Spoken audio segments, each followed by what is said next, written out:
नींद में भी रुपया बढ़ता है और शांति की जिंदगी कैसे हो, आइए डिटेल लेते हैं।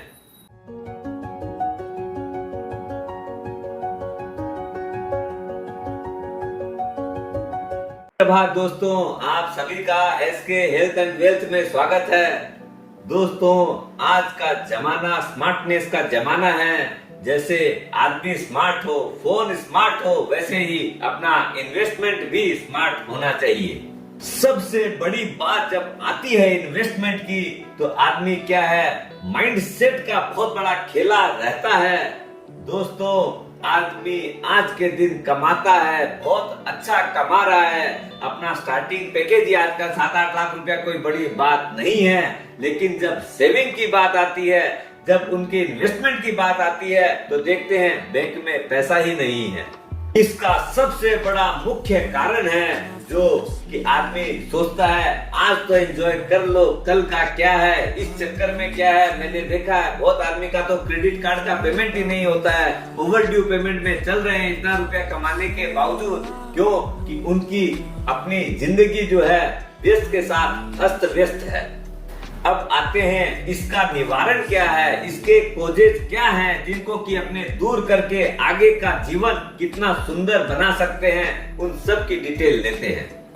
अब जो व्यक्ति की अभी जीवन स्टार्ट हुआ है, समझ लो 18-20 साल के हैं, 22 साल 25 साल के हैं, चाहे 30-35 के भी हैं, तो भी आप देखिएगा बहुत आदमी अपना जीवन में क्या क्या चीज जरूरी है और कैसे कैसे करनी है।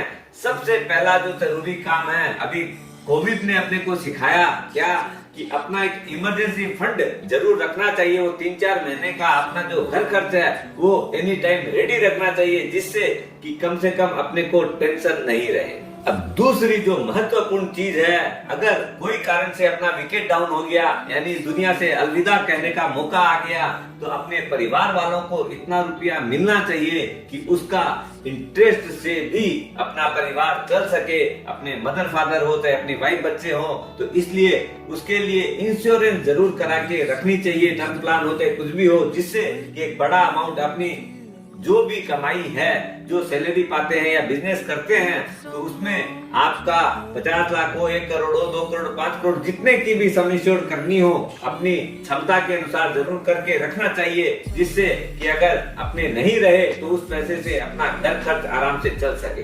तीसरी और एक महत्वपूर्ण चीज है मेडिक्लेम इंश्योरेंस। दोस्तों, आदमी के जब 1 साल 2 साल कुछ नहीं होता है, तो आदमी को लगता है कि फ्री में रुपया अपने जा रहा है और उसको बंद कर देते हैं। लेकिन दोस्तों, बहुत ही कम प्रीमियम के अंदर अपने को मेडिक्लेम, जब एज कम रहती है तो बहुत ही कम प्रीमियम लगती है, और रिस्क कवरेज भी अच्छी अमाउंट की लेनी चाहिए। जैसे जैसे सम एश्योर्ड बड़ी बनती है, बहुत ही मार्जिनल ज्यादा अमाउंट के ऊपर अपने को रिस्क कवरेज हाई मिल जाती है। क्योंकि दोस्तों, जब मेडिक्लेम के खर्चे आते हैं तो 10-20 लाख रुपया, 50 लाख रुपया कब लग जाता है पता ही नहीं चलता है। उस वक्त क्या है, आदमी की अक्यूमुलेटेड सेविंग सारी निकल जाती है और हो सकता है कर्ज भी लेना पड़े। आदमी मरने के लिए छोड़ नहीं सकता है और एक बहुत बड़ा रुपया खर्च हो जाता है। इसलिए मेडिक्लेम इंश्योरेंस होनी चाहिए। अब तीसरी और सबसे महत्वपूर्ण चीज, दोस्तों, मैंने बहुत आदमियों का देखा है, रुपया सेविंग्स अकाउंट में पड़ा रहता है, जहां अपने को 2-3% इंटरेस्ट भी नहीं मिलता है और अपने वो रुपया माइनस होता जा रहा है। अपने सोचते हैं कि अपना रुपया सेफ पड़ा हुआ है। दोस्तों, अपने को जो भी रिटर्न लेनी है वो इन्फ्लेशन और टैक्स रिटर्न के अंदर लेनी है।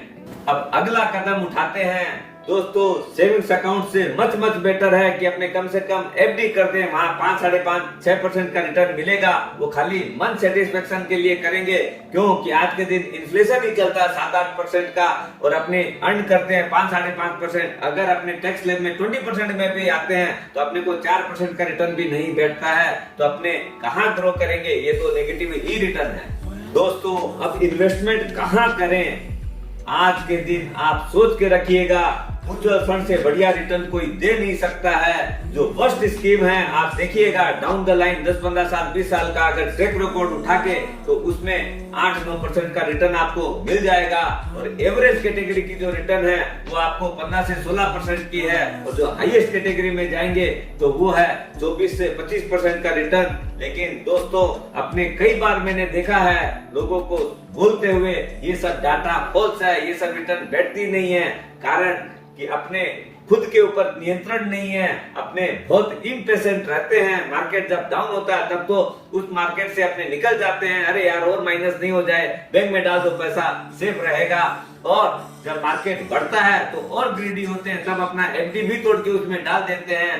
ये जो बाई एट हाई और सेल एट बॉटम वाला जो कहानी है, इसी के चलते अपने इम्पेशेंट होके मार्केट को टाइम नहीं देते और मार्केट को टाइम करते हैं और अपना रिटर्न नेगेटिव हो जाता है। इसलिए अपने को पेशेंसफुली और कंसिस्टेंसी सबसे बड़ी जरूरी चीज है, वो अपने एसआईपी से आती है। आपके 2-5 हजार रुपया महीना भी आपका 20-25 साल में करोड़ों रुपया बन सकते हैं। अपने जब करियर शुरू करते हैं तब से कर लीजिएगा। 35-40 साल की उम्र तक पहुंचते पहुंचते आप देखिएगा आपकी लाइफ बहुत स्टेबल हो चुकी है और उस टाइम में ये टेंशन नहीं रहेगा कि कोई आपदा आ गई तो क्या करेंगे, जॉब छूट गया तो क्या करेंगे। कम से कम आपका मेंटल पीस रहेगा।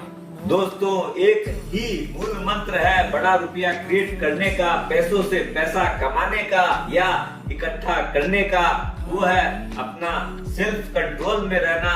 हीरो बनने की कोशिश न करें, क्योंकि हीरो बनने के चक्कर में कई बार आदमी जीरो बन जाता है। दोस्तों आदमी बढ़ता किधर है और जाता किधर है, सोचता कुछ है करता कुछ है। उसी चक्कर में क्या है कि आदमी की रिटर्न्स बैठती नहीं है। बोले यार मैंने इतना कुछ किया लेकिन रुपया इकट्ठा हुआ ही नहीं, जो कुछ हुआ खाली एफडी में हुआ। क्यों कि उसके साथ आप छेड़छाड़ करते नहीं है। अगर 10 साल की एफडी की थे, 5 साल की, उस सर्टिफिकेट को तो लेके आप छोड़ देते हो, इसलिए उसमें आपको लगता है कि मेरा रुपया बच गया, और जगह रुपया बचता नहीं है। क्यों कि उसके साथ आप रोज एनएवी भी देखते हो, शेयर का भाव भी देखते हो, तो रुपया कहाँ से बढ़ेगा। अगर आपको जिंदगी में बड़ा रुपया क्रिएट करना है तो एसेट एलोकेशन करें और अपना सेफ्टी के साथ काम करें, ज्यादा उछल कूद नहीं करें तो आपका रुपया निश्चित रूप से बढ़ेगा। और आगे जाके ये कर्व जो बनता है बहुत तगड़ा बनता है, क्योंकि उसके ऊपर कंपाउंडिंग रिटर्न आनी चालू हो जाती है। शॉर्ट टर्म में इसका महसूस नहीं होता है। दोस्तों 2-3% का रिटर्न से भी ना आपको लाखों रुपया का फर्क पड़ने लग जाता है, क्योंकि अमाउंट बड़ी हो जाती है। इसलिए दोस्तों स्वस्थ रहो, मस्त रहो और पेशेंस के साथ इन्वेस्ट करो।